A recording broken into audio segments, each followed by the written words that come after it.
प्यारे दोस्तों, आज हमारे स्टूडियो में पहुंची हैं राजेश्वरी जी।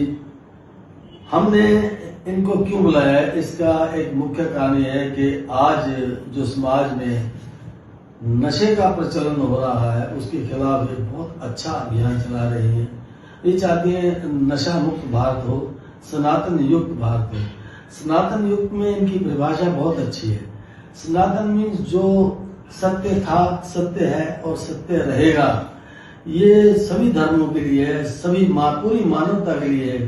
तो सनातन युक्त भारत यानी सभी धर्मों के लिए एक समान उस सत्य के प्रति। दूसरा ये है कि नशा मुक्ति के लिए काम कर रही हैं, बहुत अच्छा कार्य कर रही हैं और गो सेवा में भी इनका अग्रणी योगदान है। और इन्होंने एक संकल्प लिया हुआ है, जब तक गौ माता को राष्ट्रीय नाम घोषित किया जाए तब तक ये नंगे पांव चलेंगी। और हमारे पास भी नंगे पांव चल के आएंगे, गर्मी हो सर्दी हो कुछ भी हो, तो तब तक इनका एक संकल्प है। तो आपका स्वागत है राजेश्वरी जी दैनिक पाठक पक्ष में। आप युवा पीढ़ी के लिए बहुत अच्छा कार्य कर रही हैं और समाज को जोड़ने के लिए भी आप सनातन युक्त बातों को रख रही हैं। तो आप एक प्रचारक के रूप में, तो आपको कहाँ तक सफलता मिली है नशा मुक्ति अभियान में? पहले तो आप सभी को राधे राधे, ओम नमो नारायण। आपका बहुत बहुत धन्यवाद जो आज आपने मुझे पाठक पक्ष की ओर से एक मंच दिया है कि मैं अपनी बातों को रख सकूं, अपने धर्म का प्रचार प्रसार कर सकूं और नशा मुक्ति पर भी हम बात कर सकें। तो जहां तक बात रही नशा मुक्ति की, आज के समय में भारत का जो युवा है ना, नशे की गर्क में फंसा हुआ है, दलदल में फंसा हुआ है। हर तरह के इशू के लिए, हर तरह के साइकोलॉजिकल इशू के लिए जो है युवा जो पीढ़ी है वो नशे की ओर जा रही है। और इतना ज्यादा एडिक्शन है कि अभी मैंने रिपोर्ट पढ़ी थी हमारी सरकार की ही, तो उसमें पता लगा कि 10 करोड़ से ऊपर व्यक्ति, जिसमें कि युवा पीढ़ी ज्यादा है, नशे के जाल में फंसी हुई है। तो जो हम कार्य कर रहे हैं भाई भवानी सिंह जी ने महाशक्ति चैरिटेबल ट्रस्ट के अंडर एक सेना बनाई जिसका नाम है नशा मुक्ति सेना, जो ऑल इंडिया लेवल पर नशा मुक्ति का कार्य कर रही है। अभी मैं फिलहाल जिला प्रभारी हूँ नशा मुक्ति सेना फतेहाबाद की, और हमारी ये सेना का हिसार में भी टीम गठित हो चुकी है और अभी सिरसा में गठन होना है। तो इसी प्रकार से हम प्रत्येक डिस्ट्रिक्ट में और प्रत्येक स्टेट में जाकर के नशा मुक्ति के। क्या आपने राजेश्वरी जी को टारगेट रखा है कि ये बच्चे हैं, इन बच्चों को हमने नशे से छुड़ाया है, इन बच्चों को हमने छुड़ाया है? जी, भाई भवानी सिंह जी ने अब तक हजारों बच्चों का नशा छुड़वाया है, उनको रिहेबिलिटेट किया है और समाज में वापस से रिलोकेट किया है एक अच्छा जीवन दे करके। और जो सनातन युक्त भारत का है आपका जो संकल्प है, उसके लिए क्या कर रहे हैं आप? जी, जहां तक बात रही सनातन की, सनातन युक्त करने की भारत को, तो उसके लिए सबसे पहले तो क्या है कि मैं अपने सनातन का प्रचार प्रसार कर रही हूँ। और वो कैसे कर रही हूँ कि मैं कथावाचक हूँ, तो मैं कथाओं के माध्यम से ईश्वर की भक्ति का गुणगान करती हूँ, लोगों को समझाने की कोशिश करती हूँ और वो कथाएं भी मैं निःशुल्क करती हूँ। तो आप ईश्वर के स्वरूप को किस प्रकार व्याख्या करेंगे?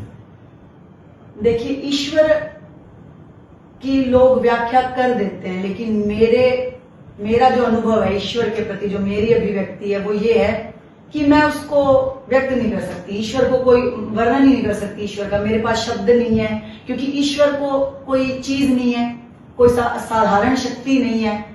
ईश्वर सर्वश्रेष्ठ हैं, उनको मतलब आप ना तो जान सकते हो ना देख सकते हो, वो एक अनुभूति है, तो उनके लिए शब्द हो ही नहीं सकता। अव्यक्त हैं, व्याप्त हैं, और ऐसे व्याप्त है जिसका पता ही आप लगा नहीं सकते। फैलाव है उनके भीतर, तो आप जान ही नहीं सकते क्या है। तो इसीलिए मैं उनको शब्दों में बांध ही नहीं सकती। ईश्वर एक ऐसी आप कह लीजिए एनर्जी है, हाईएस्ट एनर्जी है, हाईएस्ट चेतना है, हाईएस्ट चेतना, जिसको आप बांध ही नहीं सकते शब्दों के अंदर। तो इसलिए मैं उसकी व्याख्या कर ही नहीं सकती, और ना मेरी इतनी औकात है कि मैं ईश्वर को वर्णन कर दूं या उनकी डेफिनेशन दे दूं। क्या कभी कोई जो है मनुष्य भी ईश्वर का रूप ले सकता है? जी देखिए, वैसे तो जहां तक मैंने समझा है अपने अध्यात्म के अनुभव से मैं बता रही हूँ कि ईश्वर ना एक महासागर है, उस महासागर की छोटी छोटी बूंदे हम हैं।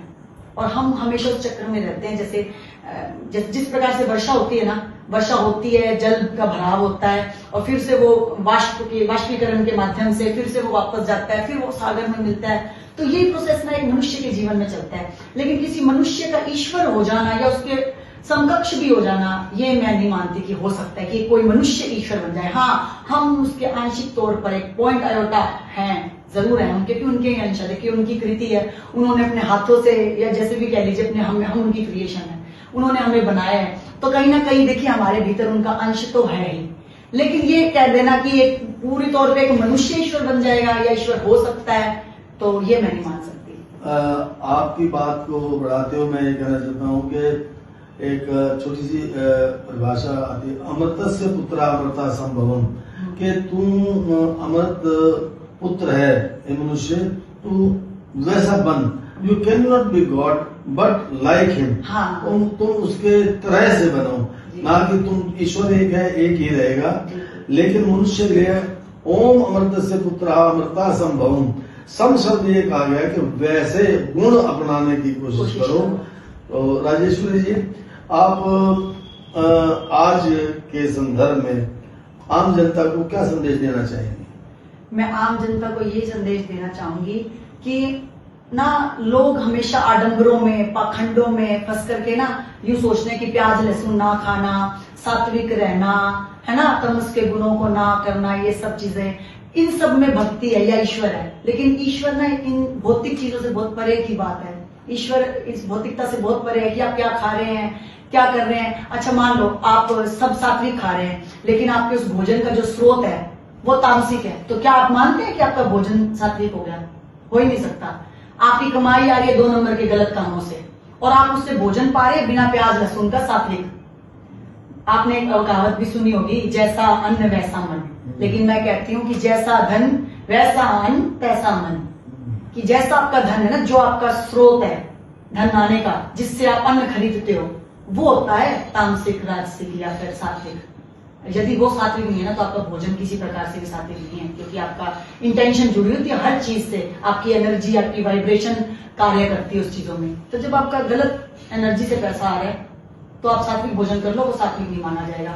और जो मैं मानती हूँ कि लोगों को जुड़ना चाहिए, कैसे जुड़ना चाहिए? आपको ईश्वर की तरह, जैसे आपने बोला कि बनने की कोशिश करनी चाहिए, बिल्कुल मैं भी यही मानती हूँ कि जैसे एक माँ होती है, हम जब तक, जैसे मैं एक स्त्री हूं और मेरी जो माँ है, मैं तब तक उस माँ के स्वरूप को या माँ जैसी नहीं बन सकती थी जब तक मेरा विवाह नहीं हुआ और मैंने बच्चा को जन्म नहीं दिया। अब जब मैंने बच्चे को जन्म दे दिया ना, तो मैं अपनी माँ जैसी बन गई, यानी कि उस माँ की एक उसको मैंने पार कर लिया। अब मैं समझ सकती हूँ कि मैं माँ हूं या माँ जैसी हूं, क्योंकि अब मैं माँ के उसको जान सकती हूँ। तो ऐसे ही ईश्वर है कि ईश्वर को, आपको ईश्वर की तरह बनने के लिए उस बात पे चलना पड़ेगा। बिना चले तो काम हो नहीं सकता। और उस पे चलने के लिए क्या है कि सबसे पहले तो आप अपने आप को साधें, थोड़ा तप करें, थोड़ा त्याग करें, है ना, छल कपट से दूर रहें, दूसरों को दुख मत पहुंचाएं और एक सच्चे रास्ते पे चलें। हमेशा सच का साथ दें, चाहे उसके लिए आपको ना बहुत कुछ भुगतना पड़े, लेकिन हमेशा सच का साथ दें, क्योंकि ईश्वर हमेशा सच्चे व्यक्ति, सत्य के साथ ही ईश्वर होता है। हाँ, सत्यमेव जयते। प्यारे दोस्तों, बहुत अच्छी बातें बताई राजेश्वरी जी ने। सबसे महत्वपूर्ण बात तो है सनातन युक्त होना। सनातन युक्त का मतलब ये है कि संसार में सत्य तो एक ही है।